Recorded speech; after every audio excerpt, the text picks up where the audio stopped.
Hello everybody and welcome. I'm your host, MargieOKane. My shows are all about expanding qualities underdeveloped within you, unleashing your potential and continuously improving self.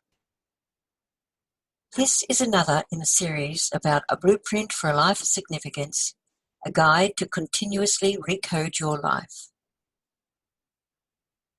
Before I begin, I'm indebted to all those wise people whose teachings I have discovered. What I share with you would not be possible without my self-discovery journey. My background is in client-centered care, and I have worked as a registered nurse, midwife, and consultant for over 50 years as a manager and director of nursing. My talks are outtakes of what I have learned, what I believe to work, and my personal experiences of life and of dealings with people in various leadership positions. Today is a little different. It is a little of my story. You are never too old, and it's never too late. Greatness doesn't have an expiry date. I am in the last quarter of my life, and I have purple hair. It has been said, aging is not lost youth, but a new stage of opportunity and strength. Imagine if your life was like a movie and you could yell cut whenever you made a mistake to do it again. However, we only have one life to live, and there is no second chance. How confident are you in your ability to make the best use of your life you have left? What goals and dreams must you still accomplish? What more do you want to do? For successful aging, we need to redefine later life as a time of growth instead of inevitable decline. I am no guru, nor do I have a remarkable story to tell of overcoming some major problem or completing any world-beating event. I am someone who has experienced life with all its variables. I have known joys and experienced the depth of despair. I have overcome what I have experienced with grace, and I have learnt from these experiences. I am an ordinary person who has put extraordinary effort in all I do. However, all my life, I have lived the life of the matrix. I have done what life expected me to do, and I obeyed. I rebelled often. However, I was pulled back into line. I have never spoken my truth. I have failed spectacularly in many ventures. I have had to overcome certain fears and issues, such as lack of vision, lack of commitment, unwilling to risk, willingness to settle, failure to accept, fear of being alone, fear of a failing mind, fear of being invisible, fear of fading beauty, fear of lack, fear that I haven't lived, and fear that I won't be remembered. Have you ever woken up one morning and thought, I've been a great mum, great daughter, a great sister, and a great wife. I've spent my life being there for others, but I have not spent my life the way I want. For most part, I didn't know what I wanted. I knew I deserved things. However, I never believed I was worthy of them. I was conditioned at an early age to be there for others. I went a little further. I became a servant rather than of being of service. This is how I felt one morning a year ago when I didn't renew my practicing certificates for my registered nursing and midwifery. I concluded that over 50 years was enough. However, I was not prepared for the struggle within me. It was as if I had cut off my right arm. I felt an emptiness, a gap. Suddenly, I had lost all my identity. What would I call myself? For a while, I kept saying, I have just retired as a nurse and midwife. Yes, I could identify myself as a mother and a wife and a grandmother. That was different. I was proud that I'd brought hundreds of babies into the world, saved many lives, and was kind and considerate to my patients. And I was with them when they took their last breath. From the age of 10, I knew this was my destiny and passion. Turning 60 didn't worry me, as I was gainfully employed. However, I was existing, not living. Looking after a father with dementia, coping with the day-to-day activities that one faces in everyday life. Around 68, though, I did start to question my place in my world. I noticed that being older in the workforce, I was dismissed when I suggested an improvement and was given jobs that no one else wanted. I needed to change, and I was not sure how to go about it. My mind was saying, there's got to be more than this. Struggling with this realization, I analysed my skills, my knowledge and passions. The result was that I came up with a vision to create a global movement of 1 million baby boomers to become women of significance. Women who want to give more and share their stories, their wisdom and their skill. To support each other and empower the next generation of women to lead, to spread joy, love and laughter. I believe when women come together, greatness happens. These women want to be part of something special, something big. They want to feel proud of the work they do and the difference they are making. They want to feel good about the destination they're headed for. So, at the end of their life, they will have no regrets. They have made a difference and lived a life complete. Are you a woman who is tired of being invisible, sick of just existing, sick of going with the status quo, sick of sitting back and allowing the days just to wash over you? You have lived through joy, heartache and hardship and have the scars to prove it. You believe there is more to life than you are having right now. You may have a good life, but want a great life, but not sure how to go about it. Do you want to have the skills and attitudes to live the life of significance? Do you have it in you to create a different life? Are you one of the 3% who want to make a difference? Do you crave to leave a legacy?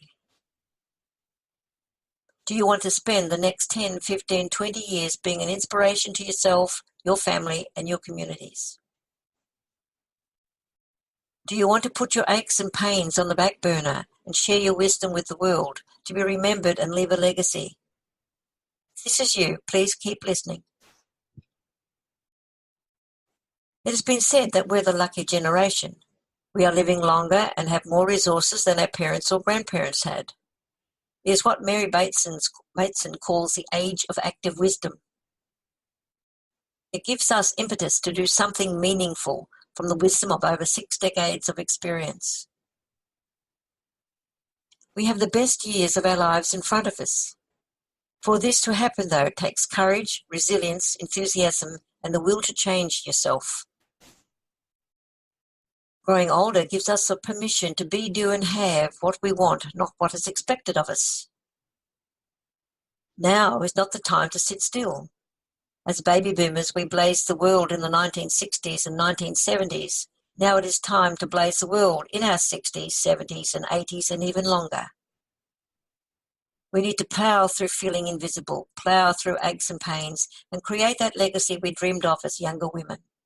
Do something to be remembered, have no regrets, and live a life complete. We know the time is now. We know it's time to make a difference to ourselves, our families, and our communities, to leave this world a better place.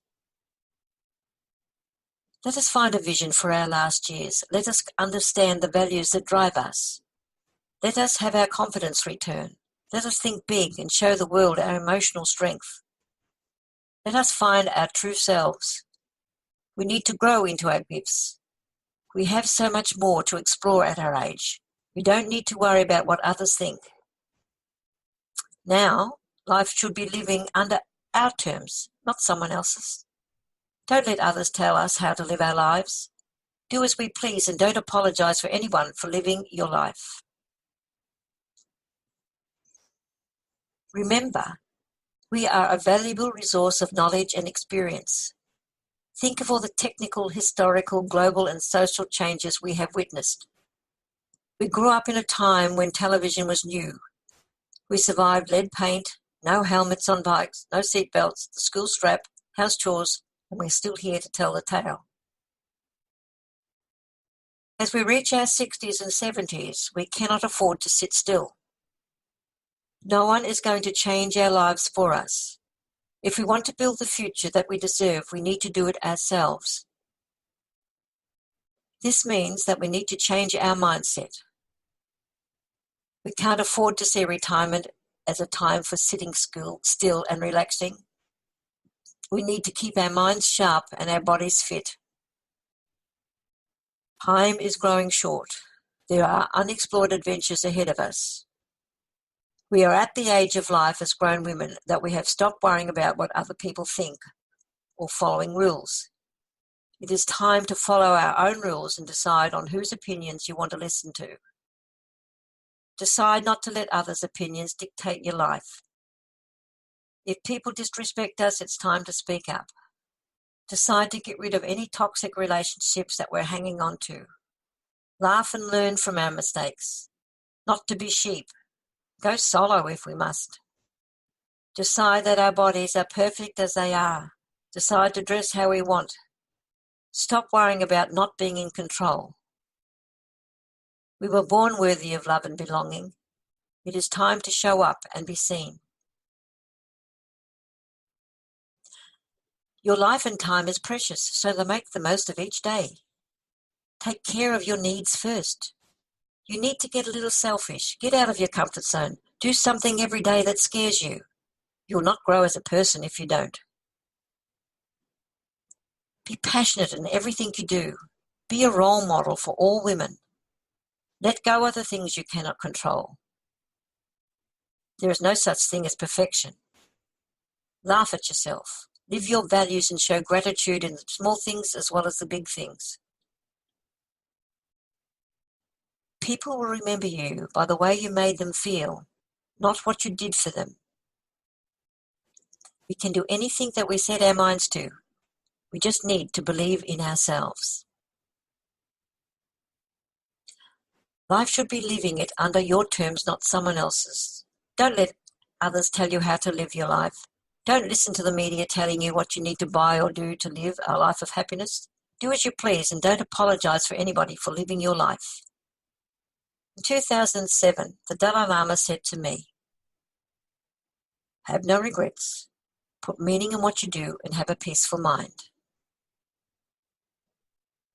Throughout your life, you'll face some sort of regret.